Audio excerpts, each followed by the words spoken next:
நீயும் ஜீவாவும் லிவிங்ல இருந்தீங்கல்ல, அப்ப அந்த டைம்ல அவ கன்சீவ் ஆனாளா? ரோகிணிக்கு எல்லாரும் அட்வைஸ் பண்ண ஆரம்பிச்சிட்டாங்க. இந்த மாதிரி கன்சீவாக இருந்துக்கிறீங்க, நீங்கள் பார்த்து நடந்துக்கோங்க அப்படி இப்படின்ட்டு. விஜயாவுக்கு ரொம்ப ஹாப்பியாக இருக்குது.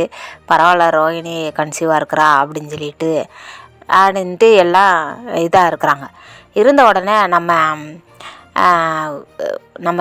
ரோகிணி வந்துட்டு, என்னடா இவங்களே பேசிக்கிறாங்க, இவங்களே எல்லாம் சொல்லிக்கிறாங்க, நம்மக்கிட்ட எதுவுமே கேட்க மாட்டேங்கிறாங்களே, இது என்னடா கொடுமையாக இருக்குது அப்படின்னு சொல்லிட்டு ரோகிணி யோசிச்சுக்கிட்டு இருக்காங்க. மனோஜை பார்க்குறாங்க. மனோஜ் ரோகிணியை பார்த்துட்டு, அப்படியா, அந்த மாதிரியா அப்படின்னு சொல்லிட்டு பார்க்குறாங்க. பார்த்த உடனேவும் நம்ம மீனா சொல்கிறாங்க, ஆமாம் ரோகிணி கன்சீவாக இருக்கிறதா நம்ம டாக்டர்கிட்ட போய் செக் பண்ணியிருக்கிறாங்க. அங்கே என் சீதா வந்து இன்டர்வியூ அட்டன் பண்ண போனால், அதனால் அவன் அங்கே பார்த்துட்டு எனக்கு ஃபோன் போட்டு சொன்னான் அப்படின்னு சொல்லிடுறாங்க. சொன்ன உடனேவோ, ஓ அப்படி கதை போகுதா. அப்போ தான் ரோகிணி யோசிக்கிறாங்க, எங்கே போனாலும் இவங்க கும்பல் வந்துடுதுடா சாமி, நம்ம ஒரு வேளை பண்ண முடிய மாட்டேங்குதே அப்படின்னு சொல்லி யோசிச்சுக்கிட்டு உள்ள ரூமுக்குள்ளே வந்துடுறாங்க. வந்த உடனே நம்ம மனோஜ் சொல்கிறாங்க, எப்படி ரோகிணி, ஏன் எப்படி கன்சீவ் ஆன, எனக்கு ஒன்றும் புரியலையே அப்படின்னு சொல்லியும் ரோகிணிக்கு ரொம்ப கடுப்பாயிடுது. என்ன அவங்க தான் என்னமோ லூஸு கணக்கட்டாக பேசிக்கிட்டு திரியிறாங்கன்னா, நீயும் அதை விட பைத்தியக்காரனாக இருப்பான் போல இவனும் அப்படின்ட்டு, எல்லா மனோஜ் அதெல்லாம் ஒன்றும் கிடையாது அப்படிங்க.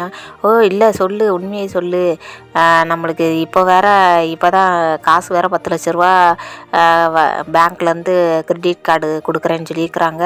இன்னும் எல்லாமே சந்தோஷத்துக்கு மேலே சந்தோஷமாக வந்துக்கிட்டே இருக்குது அப்படி இப்படின்னு சொல்லி ரோகிணியை ரொம்ப புகழ ஆரம்பிச்சிடுறாங்க. ஆரம்பித்த உடனே ரோகிணிக்கு கடுப்பாயிருது. இங்கே பாரு மனோஜே, நீயும் ஜீவாவோ லிவிங் டுகெதராக இருந்தீங்களே, அப்போ என்ன ஜீவா வந்து கன்சீவாக இருந்தாளா அப்படி சொல்லி கேட்டுறாங்க. கேட்ட உடனே மனோஜுக்கு ஷாக் ஆகிடுது.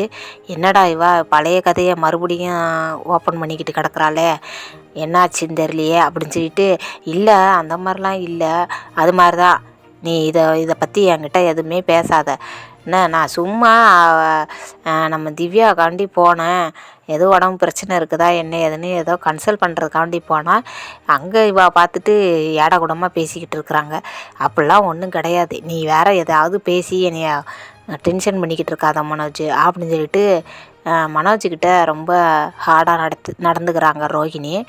இதை பார்த்துக்கிட்டு இருக்கிற நம்ம மனோஜ், என்ன சின்ன விஷயத்துக்கு கூட இவ்வளோ கோவப்படுறா, என்ன இவட்ட என்னன்னு தான் பேசுகிறது என்னன்னு தெரியலையே, நான் என்ன கேட்டேன், கன்சீவாக இருக்கிறியா, அப்படி எப்படி கன்சீவ் ஆன அப்படின்னு தானே கேட்டேன், அதுங்களே என்னத்துக்கு இப்படி பேசுகிறாய்வா அப்படின்னு சொல்லிட்டு மனோஜ் யோசிச்சுக்கிட்டே இருக்கிறாங்க.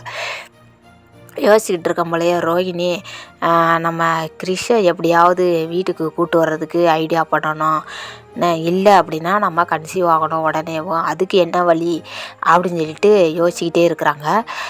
யோசிச்சுக்கிட்டு இருக்க போலையவும் நம்ம கிறிஷை பற்றி யோசிக்கிறாங்க. நம்ம முதல்ல கன்சீவ் ஆனால் தான் கிறிஷ் இந்த வீட்டுக்கு வருவான் அப்படின்னு சொல்லிட்டு யோசிச்சுக்கிட்டு பிளான் போட்டுக்கிட்டு இருக்கிறாங்க.